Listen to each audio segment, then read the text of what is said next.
네, 2부 시작하도록 하겠습니다.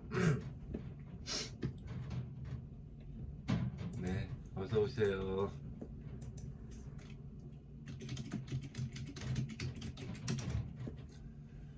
네, 이렇게 많은 분들이 참여를 해주시고 계신데요. 이어서 계속 해보도록 하겠습니다.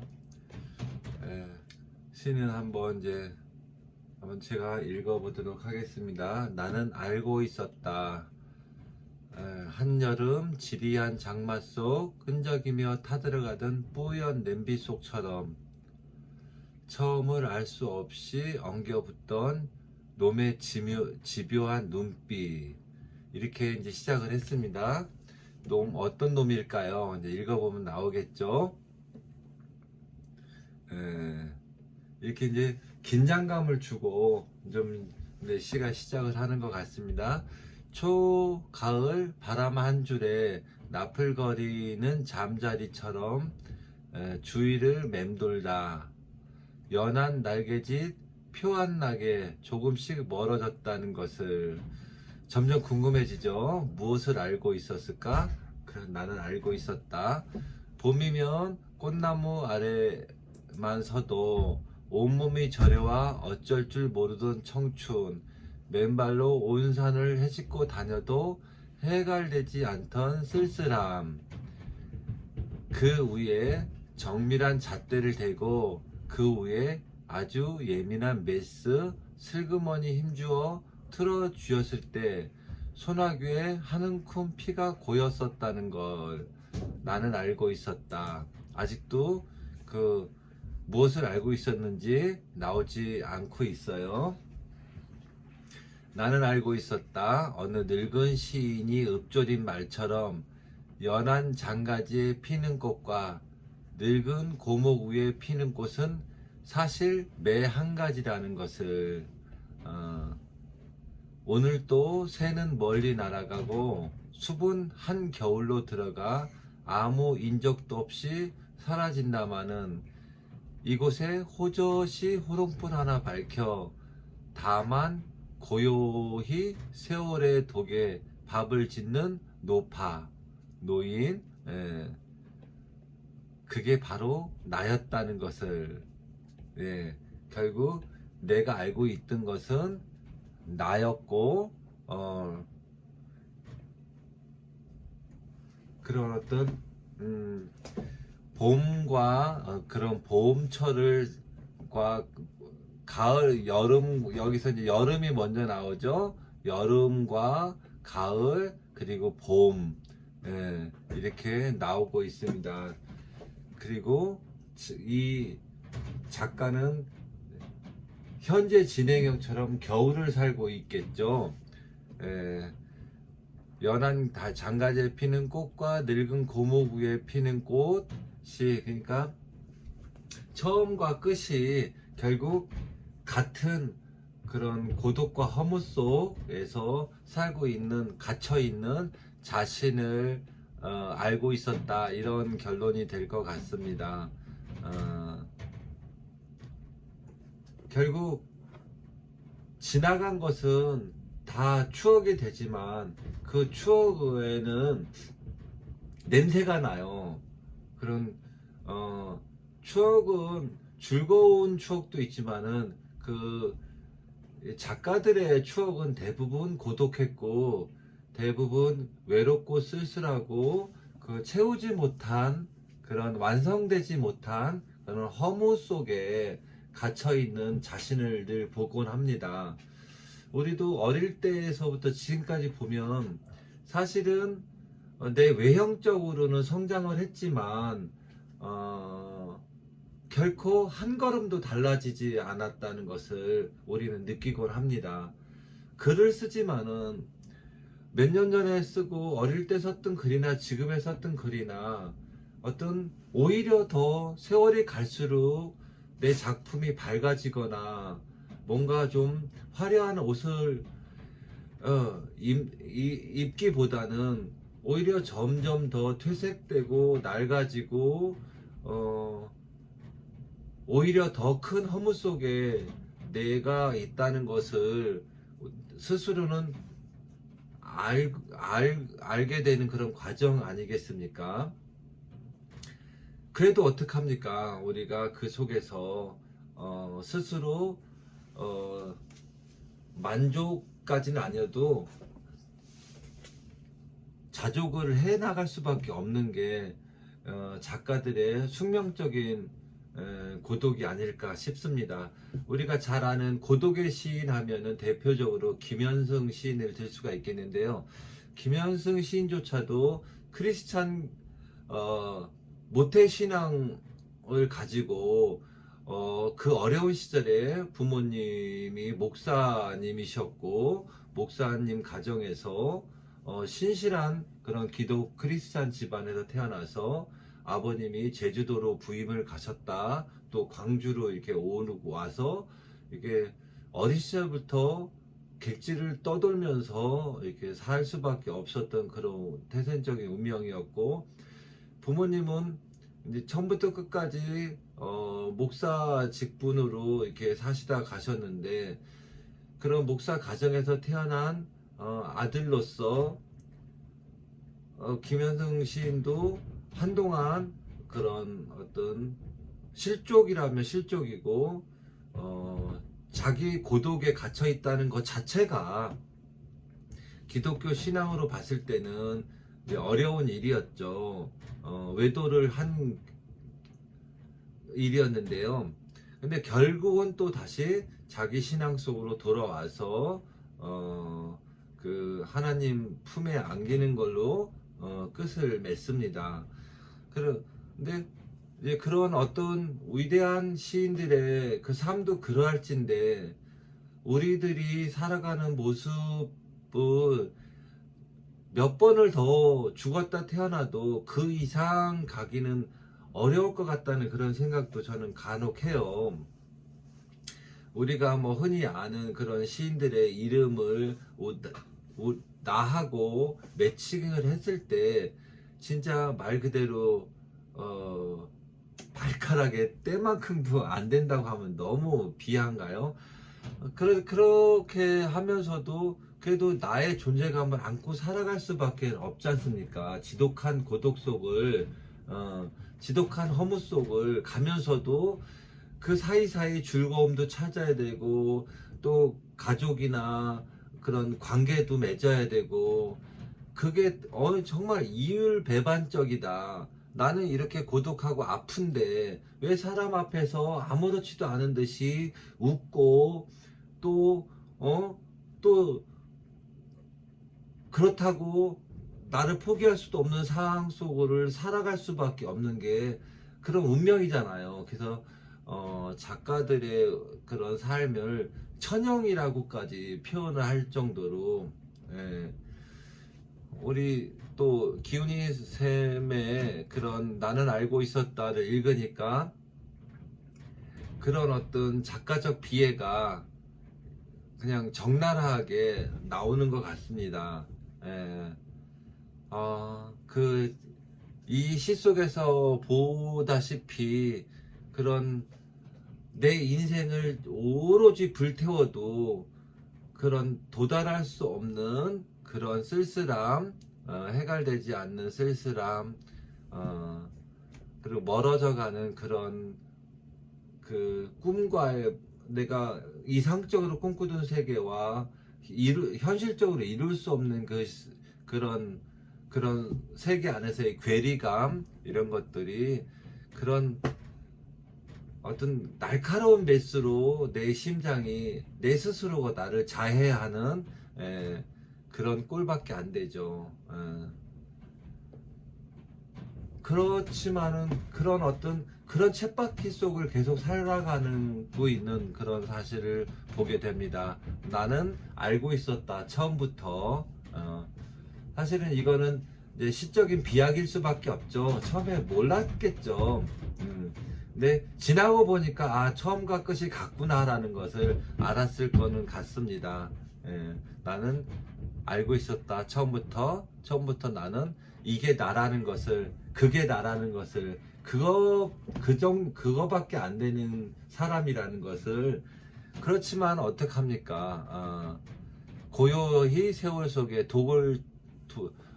독에 밥을 짓는 그런 어떤 노파처럼 그렇게 살 수밖에 없는 거죠. 제 아무리 고독한다고, 제 아무리 슬프고 아프다고 해서 우리 삶을 포기할 수 없다는 그런 이야기가 될 것 같습니다. 작가적 고독일 수밖에 없겠고요.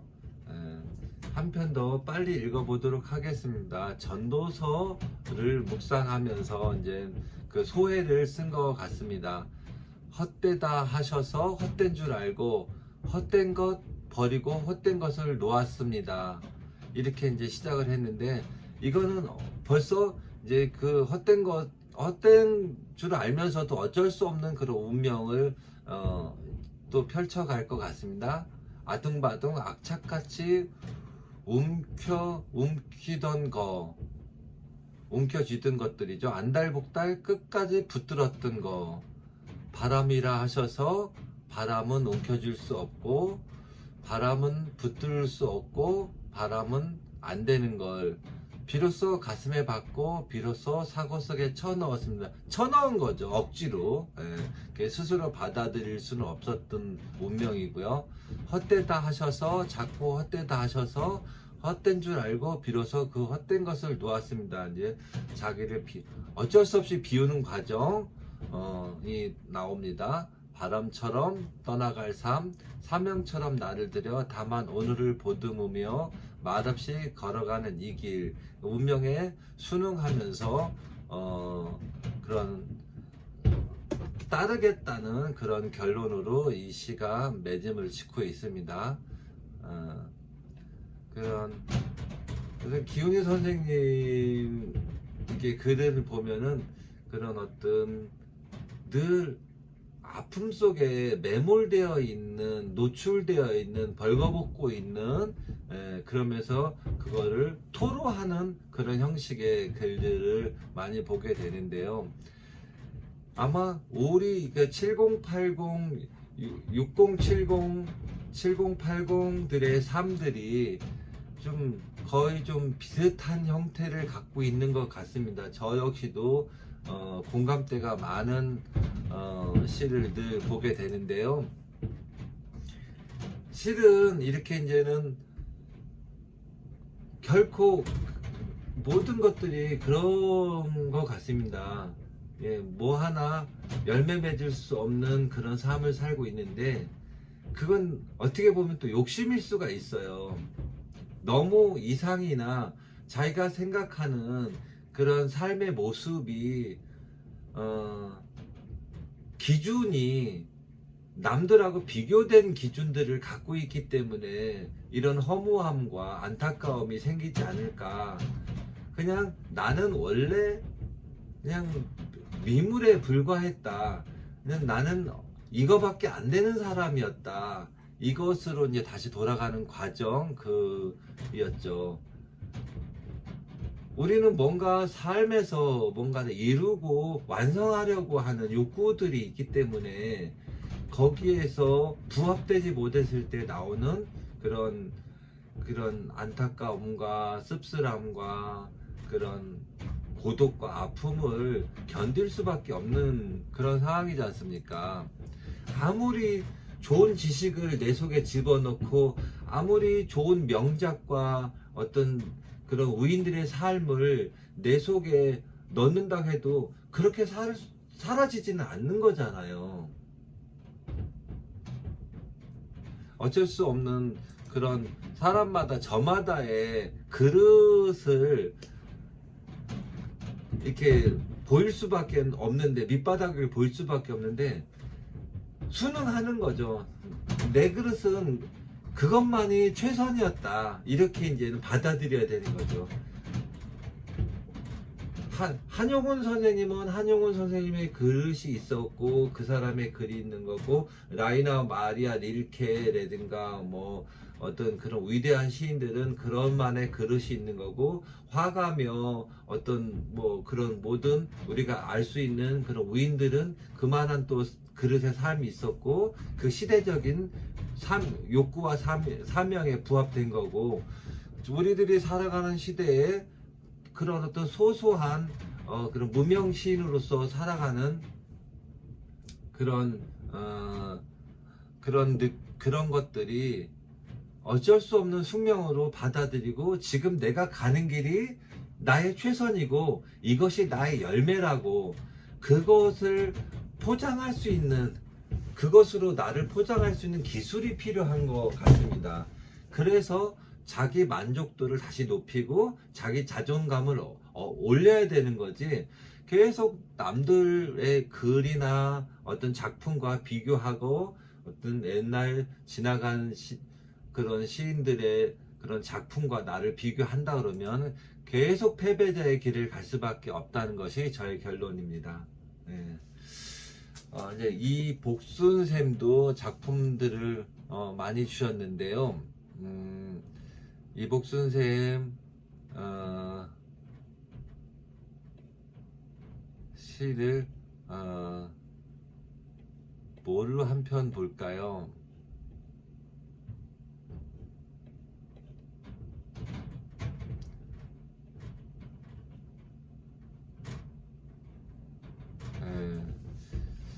우리가 이제 아까도 내가 잠깐 얘기했는데, 이제 몽당연필 한 편 볼까요? 그나 이렇게 좀 주로 꽃에 대한 시를 많이 쓰셨는데요. 몽당연필은 이제 조금 뭐 같이 읽어보면서 여기서 주제와 그런 어떤 제재, 그리고 운율과 심상, 이미지들을 한번 같이 살펴보도록 하겠습니다. 무엇인가 그 이미지를 형체화 한다는 거, 이제 그런 것들이 이미지 트레이닝 시간에 제가 누차 얘기를 한 건데요. 몽당연필이라는 그런 시상이 떠올랐을 때 이 몽당연필을 가지고 지금 이복순샘은 이렇게 지금 시를 쓰신 거예요. 네, 몽당연필. 네. 몽당연필 새로 사와 쓰고 또 쓰다 보니 어느새 작아져 버린 키. 이렇게 해서 이제 몽당연필을 시작을 했어요. 그것은 이제 몽당연필 뿐만이 아니라 우리가 살아가는 삶의 모습이 이 속에 있는 거예요. 모든 일을 시작해서 이제 하고 또 하고 하다 보면 거기에 대해서 성과도 있지만, 그것으로 인해서 이제 그런 뭔가가 한쪽이 커지면 한쪽이 작아지고, 한쪽이 작아지면 또 한쪽이 커지는 게 세상의 원리지 않습니까? 예.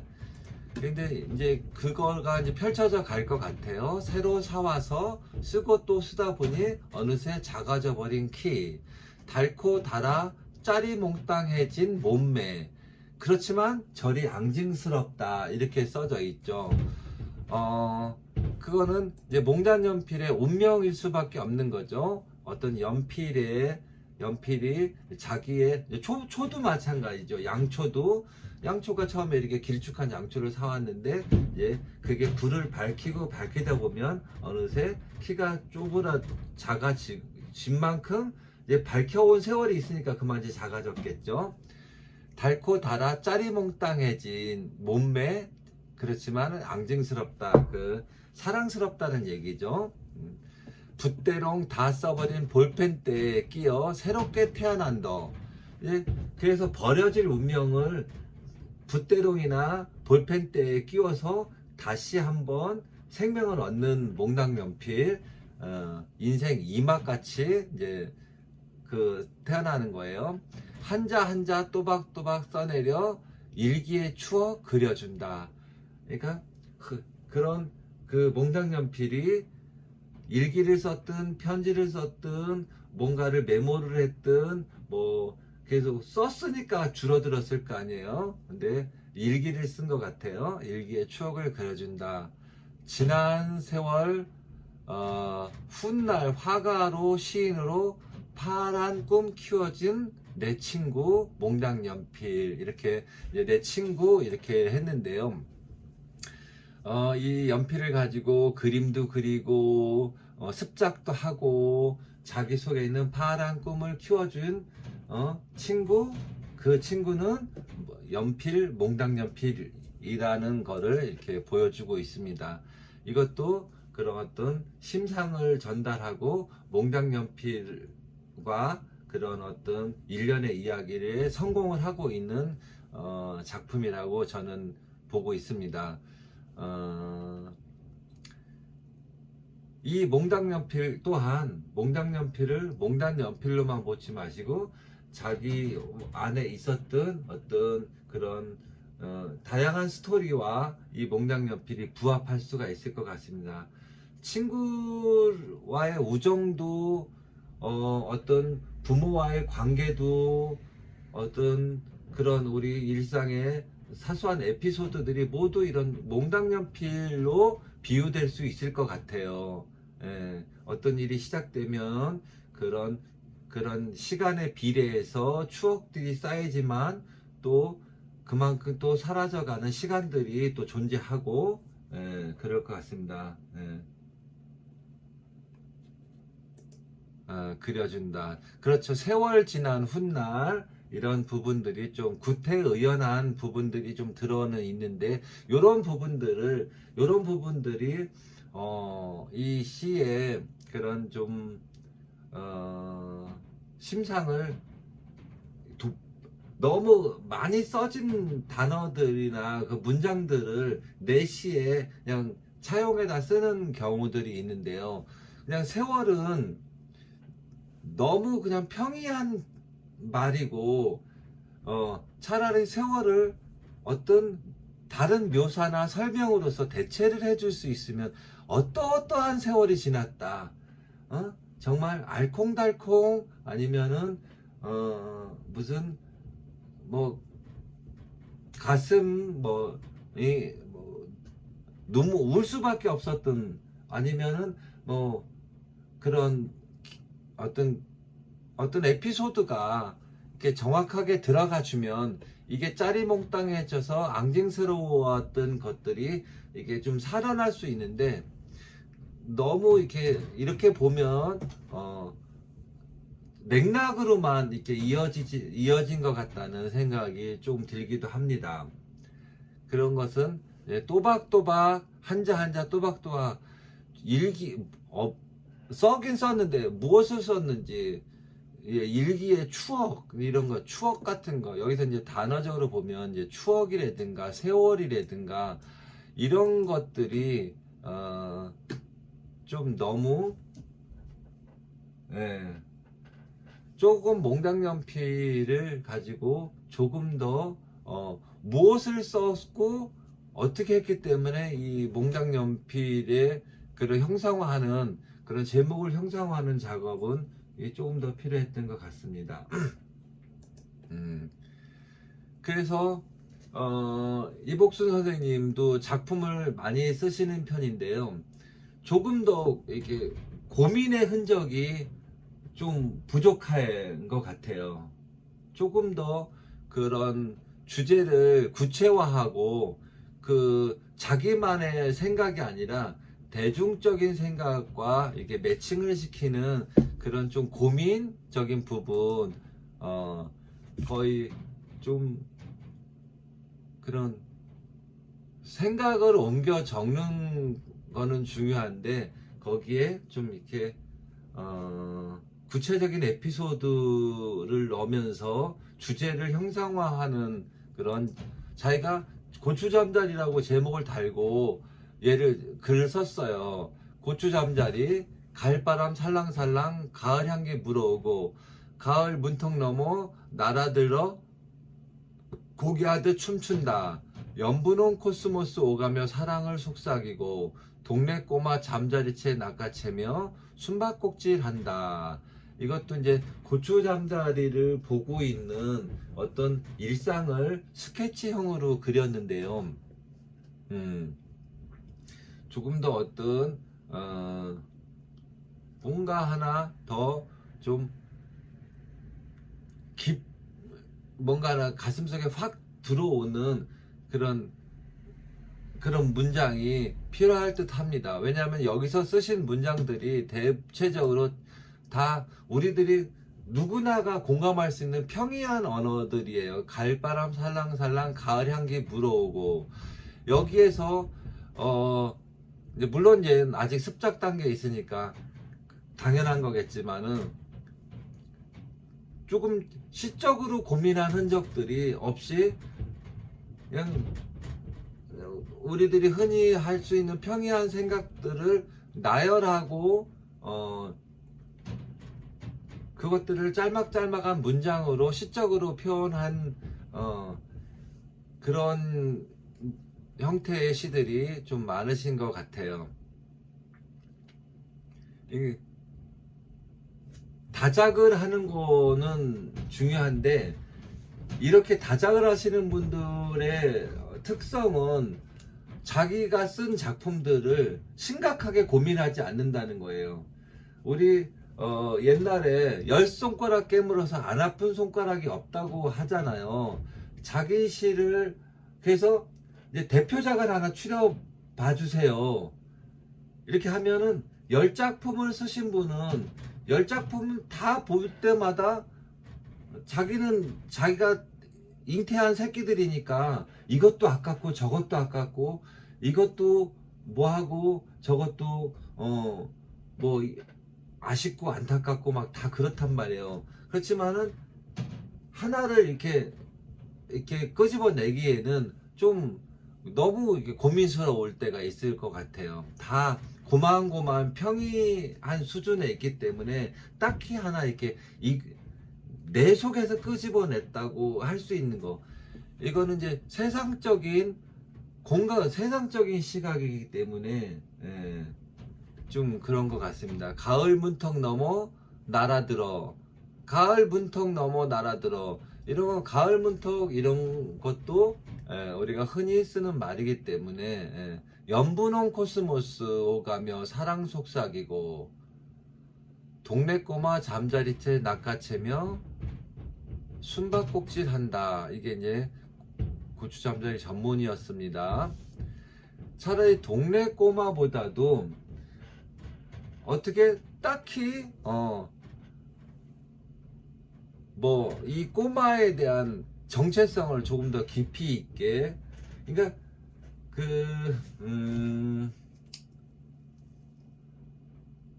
우리 산문에 기대어 뭐 이런 이런 시를 보면 구체적인 누이라든가 이런 이름들, 그런 어떤 구체적인 인물, 어느 정도 구체적인 인물들이 나오는 거예요. 이렇게 동네 꼬마라는 어떤 그런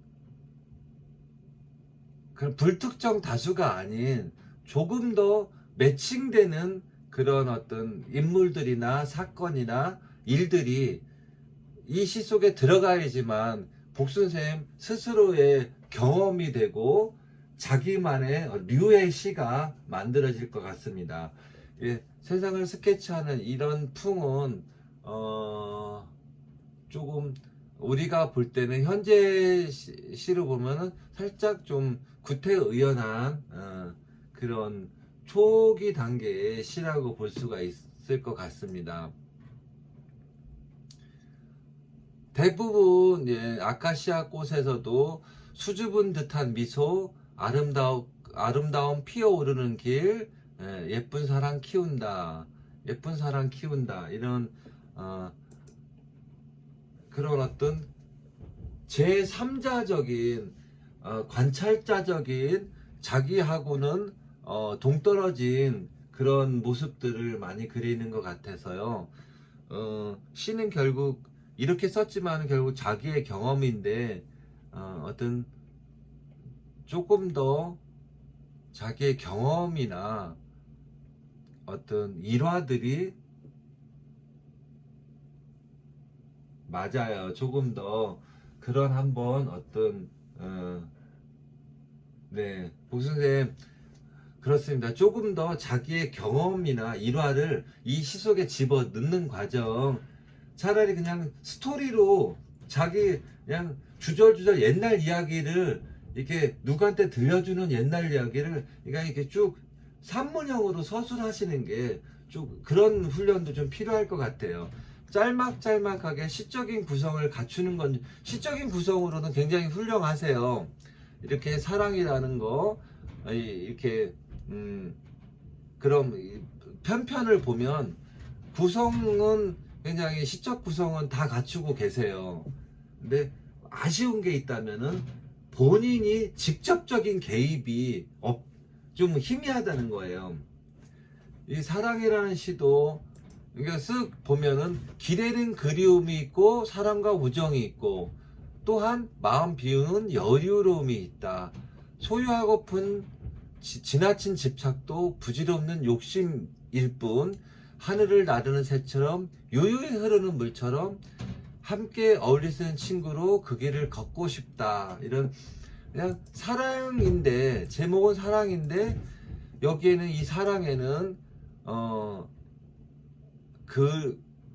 이제 사랑을 이제 뭐라 그럴까, 그런 어떤 자기하고 직접적인 관계가 없는 그런 십다형, 그런 어떤 바램형, 이런 식으로 그냥 사랑을 조금 더 깊이 들어간 게 아니라 그냥 스케치를 하는 그런 정도로 끝났다는 게 조금 아쉬운 점입니다. 대체적인 이 사랑이나 인연 같은 경우도 이 제목이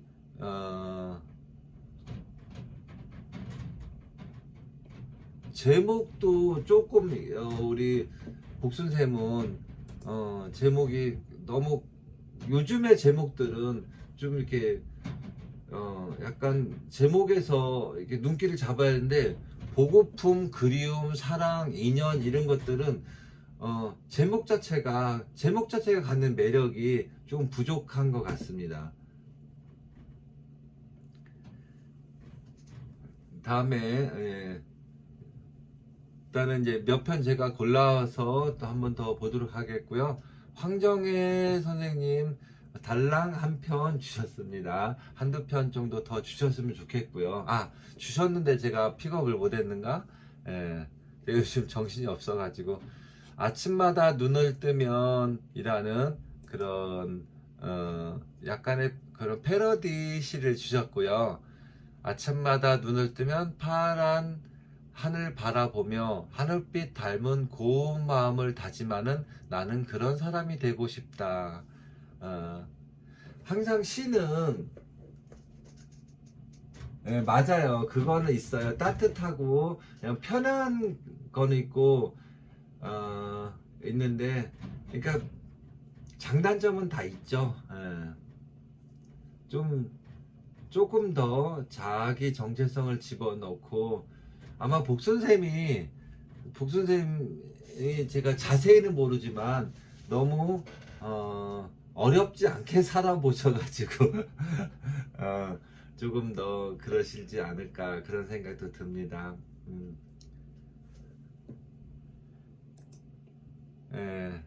황정혜 선생님, 아침마다 눈을 뜨면 빛과 같이 환한 미소로 누구에게나 따뜻한 마음으로 정성을 다하는 나는 그런 사람이 되고 싶다. 이런, 여기도 이제 십다형인데 여기 그렇지만 이제 여기 본론은 두 번째에 다 나와요.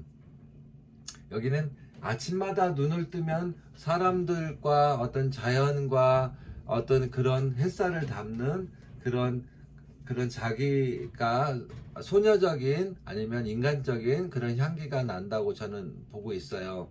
구름과 안개가 이뤄내는 색다른 모습에 감동하고 초목의 싱그러움에 미소 지으며 풀벌레 울음소리 귀 기울이며 창공을 펄펄 나는 새들의 날개짓 행복하다면 오늘 하루가 왜 괴로우랴. 마음과 뜻을 기쁘게 하고 귀와 눈을 즐겁게 하니 아침마다 붉게 떠오르는 태양은 얼마나 아름다우리. 약간의 그런 낭만파적인 기질을 갖고 계신 것 같습니다.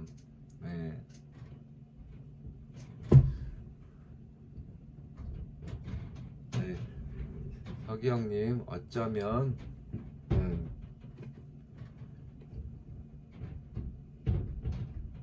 한 편 보고 갈까요? 이렇게 해서 시간이 금세 갔네요. 이제는 이것들을 제가 출판 등록을 해서 우리 국립중앙도서관 서재 등록 절차까지 마치면 여러분들이 그런 웹상에서 대한민국 작가로 저자로 등록이 되게 됩니다. 여기는 동의해 주신 걸로, 작품을 주신 분들은 동의해 주신 걸로 알고요. 제가 이제 문집을 엮을 건데요. 막 이렇게 거대한 작품이라기보다도 우리들의 문집으로 그 정도 선으로 가는데요. 2020년 그래도 올 한 해를 마감하면서 우리가 이제 작은 문집이라도 하나 만들었다는 거에 대해서 그래도